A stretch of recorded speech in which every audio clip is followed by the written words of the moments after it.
کہ موت اتنی قریب ہے اور موت کا انکار بھی کوئی نہیں کرتا. لوگوں نے خدا کا انکار کر دیا، لیکن آج تک کسی فرقے نے، کسی گروہ نے، کسی جتھے نے آج تک موت کا انکار نہیں کیا. ہر شے میں اختلاف پایا جاتا ہے. موت ایک ایسی چیز ہے جس میں کسی فرقے کا، کسی گروہ کا، مذہب کا اختلاف نہیں. تو موت ایک اٹل حقیقت ہے جس سے رستگاری کسی کو نہیں. اس کا وقت بھی نہیں بتایا گیا کہ کس وقت پیغام اجل آ جائے. تو قبل اس سے کہ وہ وقت آئے ہم نے اپنی زندگی کی راہیں ٹھیک کرنی ہے. حضرت امام غزالی رحمۃ اللہ تعالی علیہ فرماتے ہیں کہ موت کا کھٹکا اور خدشہ ہر شخص کو ہے، لیکن 3 طرح سے لوگ موت سے ڈرتے ہیں. کچھ لوگ موت سے اس لیے ڈرتے ہیں، مر گیا تو میری زندگی کی لذتیں چھن جائیں. اب تو میں نے کاروبار سنبھالا ہے، محنت کی ہے، اس عہدے پہ پہنچا ہوں، اگر میں مر گیا تو یہ سب کچھ چھن جائے گا، میرا وقار جاتا رہے گا. تو وہ موت سے ڈرتا ہے. انسان کی ہوس اور خواہش نفس کو یہ ڈر اور خوف بڑھا دیتا ہے. کچھ لوگ موت سے اس لیے ڈرتے ہیں کہ اگر میں مر گیا تو میرے بچے چھوٹے چھوٹے رہ جائیں گے، یتیم ہو جائیں گے، در در کے دھکے ان کا مقدر ہوں گے، میری بیوی بیوہ ہو جائے گی، میرے ماں باپ میری موت کا پیغام سن کے سخت اضطراب میں مبتلا ہوں گے، اور جو ان کا دکھ ہوگا وہ دیکھا نہیں جائے گا. تو وہ اس حوالے سے اپنی جان کو عزیز سمجھتا ہے، موت کا خیال کر کے کانپ جاتا ہے، پسماندگان سے وہ ڈرتا ہے. یہ ہے ایک انداز موت سے ڈرنے کا. امام غزالی فرماتے ہیں یہ ڈرنا بھی کوئی ڈرنا نہیں.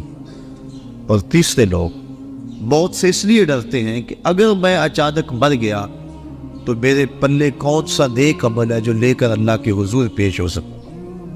یہ تیسری قسم کا جو خوف ہے یہ انسان کی تیاری آخرت کو بڑھا دیتا ہے اور اس کو شب و روز اللہ کے حضور پیش ہونے کی خوف سے نیکی کی دعوت دیتا ہے کہ میں نے اس کے حضور پیش ہونا ہے، ایک ایک عمل کا حساب دینا ہے. ثم لتسألن یومئذ عن النعیم. اس دن ایک ایک نعمت کے بارے میں پوچھا جائے گا. تو قبل اس سے کہ وہ وقت آ جائے 3 چیزوں کا حساب نہیں ہوگا: ضرورت کے مطابق کپڑے کا، ضرورت کے مطابق مکان کا، اور بھوک کے وقت کھانے اور پینے کا. ان 3 چیزوں کا قیامت کے دن حساب نہیں لیا جائے گا. اس کے علاوہ زندگی میں جتنی بھی ہمیں نعمتیں دی گئی ہیں ان کا حساب لیا جائے گا. اور قرآن مجید کی یہ نص موجود ہے: ثم لتسألن یومئذ عن النعیم. اس دن ایک ایک نعمت کے بارے میں بندے سے سوال کیا جائے گا. آج ہم جو کچھ کر رہے ہیں سب کچھ لکھا جا رہا ہے، کرامت کاتبین بیٹھے ہوئے، ہمارا نامہ اعمال تیار ہو رہا ہے. ہم بھولے ہوئے لیکن وہ نہیں بھولے، وہ غفلت نہیں کرتے، ایک ایک چیز لکھ رہے ہیں. قیامت کے دن جب سب کچھ سامنے آئے گا تو اس وقت انسان جب نامہ اعمال دیکھے گا پھر حیران ہوگا اور کہے گا مال ھذا الکتاب لا یغادر صغیرۃ ولا کبیرۃ الا احصاها. اس کتاب کو کیا ہو گیا، اس نے چھوٹی بڑی کوئی چیز نہ چھوڑی، سب کچھ لکھ دیا. اس دن پھر سخت پچھتائے گا، لیکن اس دن پچھتانے سے کچھ حاصل نہیں ہوگا. وقت پر کافی ہے ایک قطرہ بھی آب خوش ہنگام کا، جل گیا جب کھیت برسا بھی تو پھر کس کام کا. آج اگر ہم پچھتا لیں تو آج توبہ بھی کر سکتے ہیں، جب توبہ کر لیں گے تو بعد قبل کے گناہ دھل جائیں گے.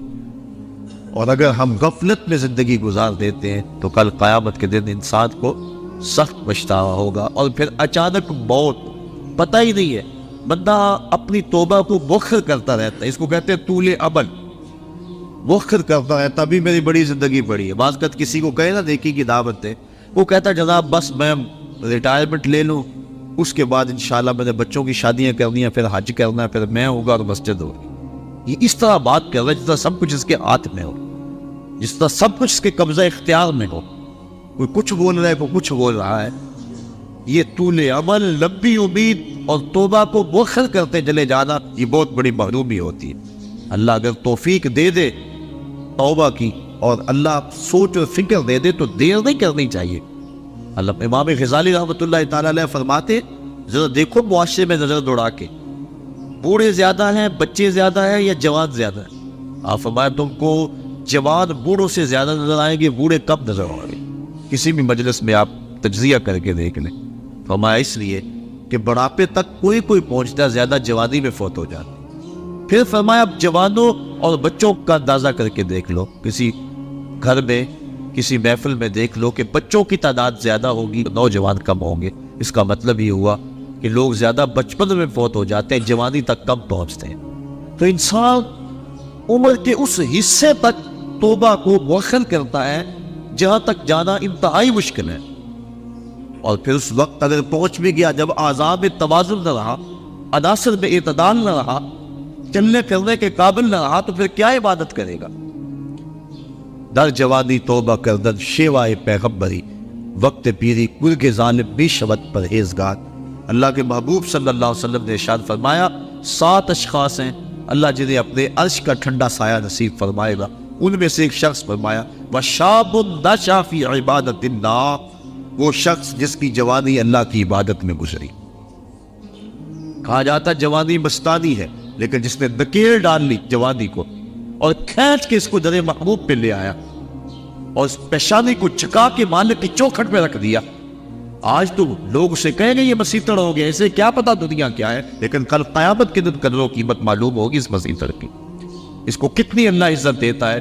جب دھوپ کڑک رہی ہوگی اور وہ سورج کی گرمی جسموں کو پگھلا رہی ہوگی، سوا میل پہ آ جائے گا سورج، اب رخ الٹا ہے پھر سیدھا ہو جائے گا، زمین تاپے گی اور لوگ پسینے میں شراب ہو، کوئی گھٹنوں تک، کوئی ٹخنوں تک، کوئی کمر تک، اور کسی کو پسینے کی لگام بھی جائے گی، اور پسینہ اتنا گرم اگر اس کا ایک قطرہ احد پہاڑ پہ رکھا جائے پتھر پگھل جائے، اور اتنا بدبودار اگر دنیا پہ قطرہ ڈال دیا جائے تو جانوروں کے دماغ بھی پھٹ جائے بدبو سے، اس پسینے میں لوگ شرابور ہوں گے۔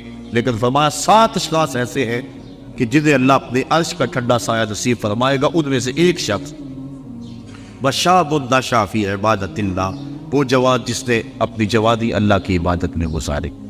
اور اللہ کے محبوب صلی اللہ علیہ وسلم نے ارشاد فرمایا میں اللہ کا حبیب ہوں، اور جو جوان جوانی میں توبہ کرے وہ بھی اللہ کا حبیب ہے۔ کتنا بڑا اعزاز! ہم کیوں غافل ہیں؟ کیا ہمیں مرنا یاد نہیں ہے؟ اپنی توبہ کو کیوں مؤخر کرتے ہیں؟ انسان کو یقین بھی ہو کہ میری زندگی اتنی ہے تو توبہ اس یقین کے ساتھ مؤخر کرے، تو اسے پھر بھی خیال کرنا چاہیے کہ اب جو میرے دل کی حالت ہے شاید پھر دوبارہ کبھی نہ ہو۔ اب جو دل کی کیفیت بنی ہے، عمر اگر ہو بھی تو دوبارہ یہ کیفیت ہی نہ بنے، غلاف ایسے چڑھ جائے، غفلت اتنی طاری ہو جائے کہ دوبارہ اس سمت میں آؤ ہی نہ۔ بنی اسرائیل میں ایک شخص تھا، اس کو بذریعہ وہی خبر دی گئی کہ اس کی عمر 1000 سال ہے، وہ بڑا متقی اور پرہیزگار تھا۔ اس نے کہا میری اتنی لمبی عمر ہے اور توبہ کا دروازہ آخری سانس تک کھلا ہوا ہے، تو میں کیوں اپنے آپ کو عبادت کی بھٹی میں جلاؤں؟ اس نے کہا کہ میں 900 سال گناہ کر لیتا ہوں، 100 سال قبل توبہ کر لوں گا۔ پھر اس نے ایسا ہی کیا۔ علماء لکھتے ہیں کہ وہ 900 سال گناہ کرتا رہا، جب 100 سال رہ گیا اور اس کو خیال آیا کہ میں نے 100 سال قبل توبہ کرنی ہے، چونکہ دل اس کا سیاہ ہو چکا تھا، گناہوں کی لت پڑ چکی تھی، اب اس نے کہا کہ 100 سال بھی کیا ضرورت ہے نیکی کی مٹی میں جلنے کی، آتش نیکی میں اپنے آپ کو گالنے کی، میں 90 سال اور گناہ کر لیتا ہوں اور آخری 10 سال قبل توبہ کر لوں گا۔ پھر 90 سال بھی بیت گئے، اس کے بعد پھر 90 سال کے بعد 10 سال آئے، توبہ کا خیال آیا، پھر کہا 1 سال قبل کر لوں گا، تک 1 مہینہ، 1 ہفتہ، علامہ رومی کہتے ہیں 1 دن باقی رہ گیا، اور اب وہ کہتا تھا میں یہ کر لوں وہ کر لوں، فلاں چیز رہ گئی ہے، حتیٰ کہ اس کی روح دبوچ لی گئی، اس کو توبہ کی توفیق نہ ہو سکی۔ تو انسان کا اگر دل راغب ہو جائے اچھائی کی طرف، نیکی کی طرف، اس کو توبہ کرتے ہوئے دیر نہیں کرنی چاہیے۔ اگر یقین بھی ہو کہ میری زندگی اتنی ہے، لیکن ہمیں تو اپنی زندگی پر بھروسہ ہی نہیں ہے۔ آج کل موتیں اچانک آ رہی ہیں، حضور نبی رحمت صلی اللہ علیہ وسلم نے اچانک موت سے پناہ مانگی، اللہم انی اعوذ بک من الموت الفجاع، اے اللہ اچانک موت سے تیری پناہ مانگتا۔ حضرت یعقوب علیہ السلام وعدہ لیا ہوا تھا حضرت اسرائیل علیہ السلام سے کہ میری روح قبض کرنے کے لیے اچانک نہیں آنا، پہلے کو قاصد یا کوئی پیغام بھیج دینا تاکہ میں موت کی تیاری کروں۔ ایسا ہی ہوا۔ حضرت اسرائیل علیہ السلام ایک دن حاضر ہوئے، پوچھا کہاں آئے ہو، کدھر آئے ہو؟ کہا میں قبض روح کے لیے آیا۔ کہا تم نے تو وعدہ کیا تھا کہ پہلے کو قاصد یا پیغام بھیجوں گا، تم نے نہ کو قاصد بھیجا نہ پیغام بھیجا۔ کہا حضرت آپ کے سامنے کتنے لوگوں کی موت واقع ہوئی ہے، یہ میرا قاصد نہیں تھا تو اور کیا تھا؟ آپ کی داڑھی میں سفید بال آ گئے، یہ میرا قاصد نہیں تھا تو اور کیا تھا۔ آپ کی آنکھوں میں سفیدی اتر آئی ہے، یہ میرا قاصد نہیں تھا تو اور کیا تھا۔ تو لوگوں کی موت ہمارے لیے سامان عبرت ہے، یہ ہمارے لیے پیغام ہے موت۔ داڑھی میں سفید بال آنے لگے تو سمجھ لو موت کا قاصد آ گیا۔ حضرت عمر فاروق رضی اللہ تعالیٰ عنہ صبح و شام دوپہر ایک ملازم آ کے آپ کو کہتا ہے عمر موت کو نہیں بھولنا، کب کپا کے رہ جاتے، اپنا محاسبہ کرتے، توبہ کرتے۔ 2-3 مرتبہ دن میں وہ حاضر ہوتا۔ ایک دن وہ آیا، آپ نے اس کو مشاہدہ دیا، کہا بھی آج کے بعد نہیں آنا۔ حضرت مجھ سے کوئی گستاخی ہوگی؟ کہا نہیں۔ تو پھر کیا ماجرا ہے، مجھے چھٹی کیوں کروائی جا رہی ہے؟ تو حضرت عمر فاروق نے داڑھی پہ ہاتھ رکھا، ایک بال الگ کیا، وہ بال سفید ہو چکا تھا۔ کہا میاں اب تیرے آنے کی ضرورت نہیں ہے، یہ بال ہی مجھے چین سے نہیں بیٹھنے دے گا، ہماری تو پوری داڑھی سفید ہو جائے۔ میاں محمد بخش عارف کھڑی رومی کشمیر نے کیا خوب کہا تھا، ہڈیاں کمبڑ گوڈے کھڑکن تے اڑ گیا نک تیرا، اجے بھی بدیوں باز نہ آئے جیو مدد دلیرا، یا ایھا الانسان ما غرک بربک الکریم، اے انسان تجھے کریم رب سے کس نے غافل کر دیا ہے؟ الذی خلقک فسواک فعدلک فی ای صورت ما شاء رکبک، جس رب نے تجھے پیدا کیا، تیرے اعضاء کو توازن دیا، تجھے غسل دیا، تجھے جوانی بخشی، تجھے گودہ نعمتوں سے نوازا، تجھے سلیقہ دیا، تجھے چلنے کا طریقہ دیا، تجھے حواس خمسہ سے نوازا، تجھے بہتری اور بھلائیاں نصیب کی، اور اس مالک کا در چھوڑ کر تو کہاں بھاگ رہا ہے؟ ما غرک بربک الکریم، بتا وہ کون سی چیز ہے جس نے تجھے رب سے مغرور کر دیا؟ دولت وہ 4 دن کی کہانی ہے، حسن ڈھل جانے والا ہے، دولت ختم ہو جانے والی ہو، جوانی وہ آج ہے کل نہیں ہوگی۔ تو کس چیز نے تجھے مغرور کر دیا؟ مالک کے حضور ہم نے اپنی محبتوں اور اپنی الفتوں کا خراج پیش کرنا ہے، اور اس کی عبادت سے، اس کے ذکر و فکر سے اپنے اندر کو تابیدگی دینی ہے۔ ایسا نہ ہو کہ ہماری زندگی ساری برباد ہو جائے اور پھر بعد میں ڈاڈا پچھتاوا ہو۔ یہ مرنے والے ہمارے لیے سامان عبرت ہیں۔ اللہ تعالیٰ جل شانہ اپنے محبوب صلی اللہ علیہ وسلم کے صدقے مرحوم کو کروٹ کروٹ جنت کی بہاریں نصیب فرمائے، اور ہمیں یہ سوچنے کی توفیق عطا فرمائے کہ آج وہ نہیں ہے کل ہم نہیں ہیں، آج وہ قبر کی تنہائیوں میں ان کی جگہ ہم بھی تو ہو سکتے تھے۔ حضرت امام غزالی فرماتے ہیں اللہ نے مرنے والوں کے ذریعے سے جو پسماندگان ہیں ان پر احسان کیا۔ پوچھا گیا وہ احسان کیسے؟ وہ تو بیچارے دکھ میں مبتلا ہیں، جن کا بھائی بچھڑ گیا، جن کا بیٹا بچھڑ گیا، جن کا باپ بچھڑ گیا، وہ تو دکھ میں ہیں۔ آپ کہتے ہیں احسان ہوا؟ فرمایا وہ اس اعتبار سے کہ اس کی موت کو ان سب کے لیے عبرت بنا دیا گیا، اور اس کی موت کو دیکھ کر یہ توبہ کر لیں، اپنے معاملات حیات درست کر لیں اور آخرت کی تیاری کر لیں۔ اور اگر ان میں سے کسی کی موت کو اس کے لیے عبرت بنا دیا جاتا تو یہ کیا کہنا دے؟ اس لیے اللہ نے مرنے والوں کے ذریعے سے جو باقی پسماندگان ہیں ان پر احسان کیا، اور ان کو ایک اور موقع سنبھلنے کا دیا کہ وہ سنبھل جائیں اور اپنی زندگی کی راہیں ٹھیک کر لیں۔ تو یہ ہمارے لیے ایک موقع ہے کہ ہم اپنی زندگی کی راہوں کی درستگی کا سامان کریں۔ آج وہ چلے گئے، ہمیں پیغام دے گئے کہ میاں ہم تم بھی ہمارے پیچھے آ رہے ہو، اور کوئی پتہ نہیں کہ پیغام ہے جل کس وقت آ جائے اور پھر کوئی حجت باقی نہ رہے۔ آئیے میں اور آپ اپنے مالک سے رجوع کریں اور اپنے مالک سے اپنے پچھلے گناہوں کی بخشش مانگے۔ آج ہم اگر توبہ کر لیتے پچھلے گناہ دھل جا رہے ہیں، ماں قبل کے سارے گناہ معاف ہو جائیں گے۔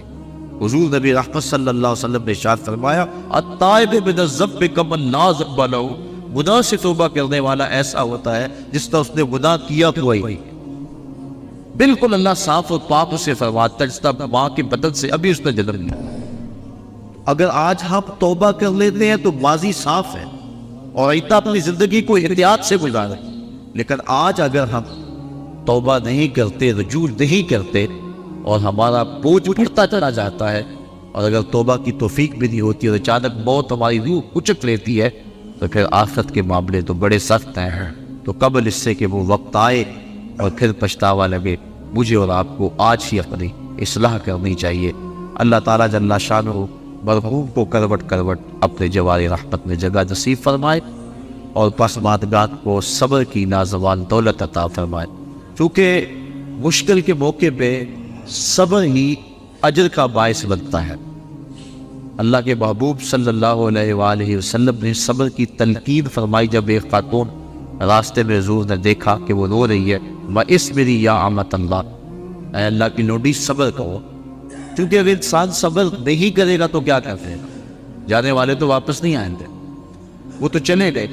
اب ہم نے ان سے عبرت حاصل کرنی ہے اور ایسا انداز اختیار نہیں کرنا جس سے بے صبری کا اظہار ہو۔ یہ بات ذہن ہے رکھیں کہ مرنے والوں کے جانے کا دکھ سینے میں موجود ہوتا ہے۔ غم کے اظہار کی دنیا پر 4 طریقے ہیں۔ دل غم زدہ ہوتا ہے، یہ ایک فطرت ہے۔ آنکھوں سے آنسو بہ رہے ہیں، یہ بھی ایک فطرت ہے۔ انسان اپنی زبان سے واویلا کرتا ہے اور اپنے ہاتھوں کو اپنے بدن پہ مارتا ہے، تماچے لگاتا ہے۔ یہ 4 طریقے ہیں، آنکھوں کا غم اور دل کا غم رحمان کی طرف سے، ہاتھوں کا غم اور زبان کا غم شیطان کی طرف سے۔ جب حضور کے فرزند ارجمت حضرت ابراہیم علیہ السلام کا انتقال ہوا اور حضور تشریف لائے، آقا کریم اپنے بیٹے کے سرہانے بیٹھ گئے، وَأَيْنَ رَسُولِ اللَّهِ تَدْمَعَانِ، حضور کی آنکھوں میں آنسو تھے۔ آقا کریم نے فرمایا، بیٹا ابراہیم تیرے غم میں دل غم زدہ ہے، آنکھیں رو رہی ہیں، لیکن زبان سے وہی کہوں گا جس سے خدا راضی۔ اور میں لیس منا قد ضرب الخدود وشق الجیوب ودعا بدعوى الجاہلیہ، جس نے اپنا گرے بات نوچا اور اپنے منہ پہ تماچے مارے اور جانو جیسی باتیں کی، فرمایا ہمارے ساتھ اس کا کوئی تعلق نہیں۔ تو دل کا غم یا کبھی آنکھوں سے آنسو بہ جائے تو اس پر شریعت میں مواخذہ نہیں ہے، بلکہ یہ شفقت کی وجہ سے ہے۔ اس کے علاوہ ایسے جملے کہہ دے جس سے ناشکری کا اظہار ہو رہا ہو، یا اس انداز کے ساتھ اپنے ہاتھوں کو حرکت دینا کہ جس سے ایک سانس کا پتہ نہیں، اس مستقبل کی بات ہے۔ زندگی کھپا رہا ہے، مستقبل ٹھیک ہو جائے، اصل مستقبل تو آخرت کا مستقبل۔ اللہ کے محبوب علیہ السلام نے جب صحابہ کو خندق کھودتے دیکھا، اس وقت دعا دی، اللہم ان العیش عیش الاخرہ فاغفر الانصار والمہاجرہ، اے اللہ زندگی تو آخرت کی زندگی ہے، میرے ان انصار کو بھی بخش دے، میرے ان مہاجروں کو بھی بخش دے۔ اصل مستقبل وہ ہے۔ یہ تو 4 وقت کی زندگی ہے۔ 45 سال ایوریج زندگی نکالی ہے ماہرین نے، چلو 50 سال لگا لو، 60 سال لگا لو، اور آخرت کا ایک دن، محشر کا ایک دن 50,000 سال کا ہوگا۔ ذرا کبھی کیلکولیٹر لے کے حساب تو کریں، ایک دن 50,000 سال کا، اور یہ ساری زندگی 50 سال کی۔ اس ایک دن کے مقابلے میں ذرا اس زندگی کا حساب نکالیں نا، منٹوں سیکنڈوں کے اندر یہ ایک دن آئے گا۔ تو انسان اس کو سنوارنے کے لیے اس کو برباد کر لے جو نہ ختم ہونے والی، یہ تو کٹ ہی جائے گی، دکھوں میں کٹی پھر بھی کٹ ہی جائے گی۔ جس کے پاس دولت کے انبار ہے، نیند کی گولیاں کھانے کے بغیر وہ بھی نہیں سوتے، چین ہونے بھی نہیں گے، کیونکہ دنیا کے اوپر چین نام کی چیز کیسے ہوگی جبکہ انسان کے خمیر پر 39 دن تک غموں کی بارش ہوئی ہے اور صرف ایک دن خوشی کی بارش ہوئی ہے۔ خوشی اور غم زندگی میں اس تناسب کے ساتھ ہے۔ خوشی عارضی ہوتی ہے، غم دیر پا ہوتا ہے۔ خوشی اور غم جب اکٹھے ہو جائیں تو غم ہی غالب ہوتا ہے، خوشی یاد نہیں رہتی بلکہ خوشی بھی غم میں بدل جاتی ہے۔ تو انسان کی زندگی میں دکھ ہے، اذیتیں ہیں، آزمائشیں ہیں، امتحان ہے، تو اصل زندگی وہ زندگی ہے۔ اگر یہ اچھی بھی گزر گئی، تخت میں بیٹھ ہوئے بھی گزر گئی، تو کتنا عرصہ ہے؟ بہت تھوڑی مدت۔ اور اگر یہ زندگی دکھوں میں بھی گزر گئی تو گزر ہی جائے گی۔ وہ کیا کہا تھا میر تقی میر نے کہ وہ ریشموں کم خواب میں سرمست ہے تو کیا ہوا، رات اس کی بھی کٹ گئی جو کہ اور تھا۔ بخار میں مبتلا تھا، زخم سے پورے بدن میں، اور کوئی پرسان حال بھی نہیں تھا۔ بات ٹھٹھرتی ہوئی سردی میں ریت کے اوپر پڑا تھا، ہلکی ہلکی بارش بھی ہو رہی تھی اور سردیوں کی لمبی رات تھی۔ بتاؤ شخص کو رات کاٹنا کتنا مشکل ہوگی۔ اس رات کی سویر تو پھر بھی ہے نا، جتنی مرضی لمبی رات تھی، دن تو چڑھے گا نا، لیکن وہ آخرت کی رات ایسی اگر پڑ گئی تو اس رات کا پھر دن نہیں ہے۔ موت کو بھی بیڑنے کی شکل کے اندر میدان حشر میں لا کے ذبح کر دیا جائے گا۔ کتابوں میں آتا ہے کہ جنتی جنت میں جانے کے باوجود صرف ایک ڈر میں ہوں گے، اور جہنمی جہنم میں دکھوں کے باوجود ایک خوش فہمی میں ہوں گے۔ وہ کیا؟